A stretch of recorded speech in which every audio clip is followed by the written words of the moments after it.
गणपती बाप्पाचे सर्वात आवडीचे असे उकडीचे मोदक आज आपण बनवणार आहोत.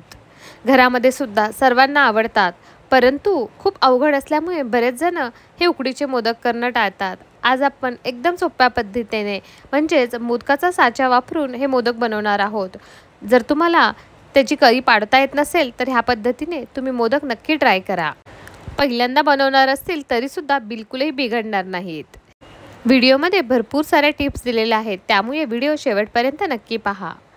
एका कढईमध्ये 1 चमचा साजूक तूप ॲड करून घ्यायचं आणि सोबतच काही ड्रायफ्रूटचे काप ॲड करायचे. ड्रायफ्रूटचे काप थोडेसे मोठे मोठे कट करून टाकायचे. जसेच ह्या ठिकाणी बदाम आणि काजू ॲड केले होते.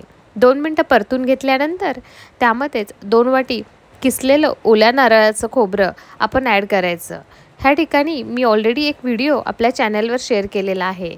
त्यामध्ये नारळातून खोबरं काढण्यासाठी फक्त 2 मिनटं लागतात आणि नारळ नाही किसता नाही खवता नारळाचा किस कसा बनवायचा तेही सांगितलेलं आहे. त्याची लिंक खालच्या साईडला शेअर केलेली आहे, तुम्ही नक्की चेक करा.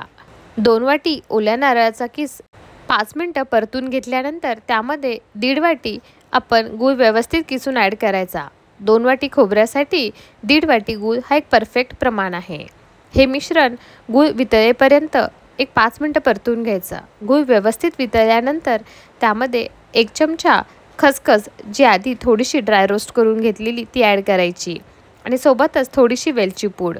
ह्या ठिकाणी आपल्याला हे मिश्रण जास्त शिजवायचं नाही तर बऱ्याच वेळेस गूळ हा कडक होऊन बसतो, त्यामुळे मोदकाचं सारण कडक होतं.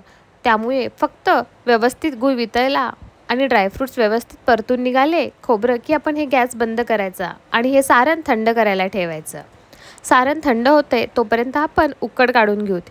ह्यासाठी 1 वाटी पाणी आणि अर्धा वाटी दूध ॲड करायचं. संपूर्ण दुधाचा वापर केला तरीही चालतं आणि दूध व्यवस्थित गरम झालं की अर्धा चमचा साजूक तूप आणि थोडंसं चिमूटभर मीठ ॲड करायचं.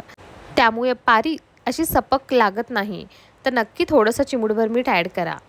चांगलं दुधाला आणि पाण्याला बॉईल आला की थोडं थोडं करून तांदळाचं पीठ ॲड करायचं आणि बेलण्याच्या किंवा चमच्याच्या साहाय्याने व्हिडिओत दाखवल्याप्रमाणे त्याला हाटून घ्यायचं. खूप पातळही नाही आणि खूप घट्टही नाही.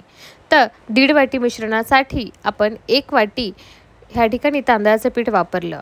उकड 10 मिनटासाठी झाकून ठेवायची, त्यामुळे छानपैकी वाफून निघते आणि सोबतच त्याला आपण तूप लावलेल्या एखाद्या प्लेटमध्ये काढून घ्यायचं. प्लेटला तूप ह्यासाठी लावायचं कारण उकड व्यवस्थित मळून घेताना ती प्लेटला जास्त चिटकत नाही. सुरुवातीला उकड गरम असल्यामुळे एखाद्या वाटी किंवा ग्लासच्या साहाय्याने त्याला आपण थोडंसं मिक्स करून घ्यायचं. गरम उकड मिक्स केल्यामुळे ती आणखीनच जास्त सॉफ्ट होते. थोडंसं थंड झाल्यानंतर आपण हे तांदळाचं पीठ व्यवस्थित हातांनी मळून घ्यायचं आणि छानपैकी सॉफ्ट असं पीठ आपण बनवून तयार करायचं.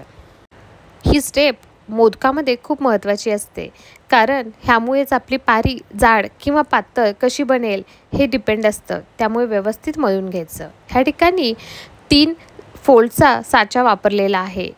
बऱ्याच ठिकाणी मार्केटमध्ये 2 फोल्डचा पण भेटतो, पण 3 फोल्डचा जर तुम्ही साचा घेतला तर मोदक काढायला जास्त सोपे जातात. ह्या साच्याला आपण आतमधल्या साईडनी तूप लावून घ्यायचं, म्हणजे मोदक काढायला सोपे जातील, ते चिटकणार नाहीत.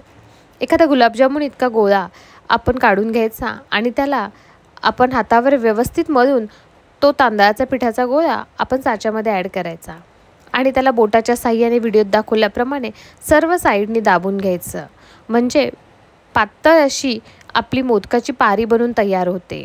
बऱ्याच वेळेस नाही तर वरचं आवरण खूप जाड बनून तयार होतं आणि सोबतच आपण जे बनवलेलं खोबऱ्याचं सारण आहे ते आपण ॲड करायचं. व्यवस्थित चांगलं दाबून सारण भरायचं आणि खालच्या साईडनी तांदळाच्या पिठाने आपण त्याला कवर करून आपण छानपैकी मोदक बाहेर काढून घ्यायचे. व्हिडिओत दाखवल्याप्रमाणे सर्व स्टेप्स तुम्ही फॉलो केल्या तर छानपैकी सुबक सुंदर एकदम सोप्या पद्धतीने मोदक बनवून तयार होतात. सेम पद्धतीने सर्व मोदक बनवून तयार केले. जे कोणी नवशिके आहेत, जे पहिल्यांदाच मोदक बनवत आहेत हे उकडीचे, त्यांनी नक्की ही स्टेप फॉलो करा. जर तुम्हाला कळ्या पाडता येत नसतील, मोदक फुटत असतील, अशा वेळेस तुम्ही ह्या साच्याचा वापर करून उकडीचे मोदक बनवू शकतो. गरज नाही आहे की आपण हातानेच कळ्या पाडल्या पाहिजे. आपल्याला मोदक आवडतात आणि आपल्याला ते घरी बनवायचे आहेत, तर तुम्ही ही पद्धत नक्की फॉलो करा.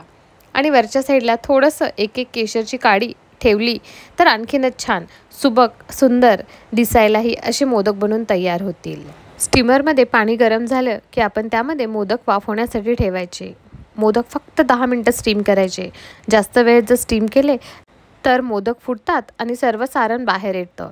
त्यामुळे फक्त 10 मिनिटांमध्ये छानपैकी वाफून निघतात, कारण आपण ऑलरेडी उकड काढलेली असती. तर वाफवायची गरज बिलकुलही नाही. आणि तुम्ही व्हिडिओमध्ये बघू शकता किती कमी मेहनतीत एकदम सुंदर सुबक आणि तेवढेच यम्मी असे आपले मोदक बनून तयार आहेत. तुम्ही ही रेसिपी नक्की ट्राय करा. आणि तुम्हाला जर हा व्हिडिओ आवडला असेल तर नक्की लाईक करा. चॅनलवर नवीन असाल तर सबस्क्राईब करा. थँक्यू. एन्जॉय.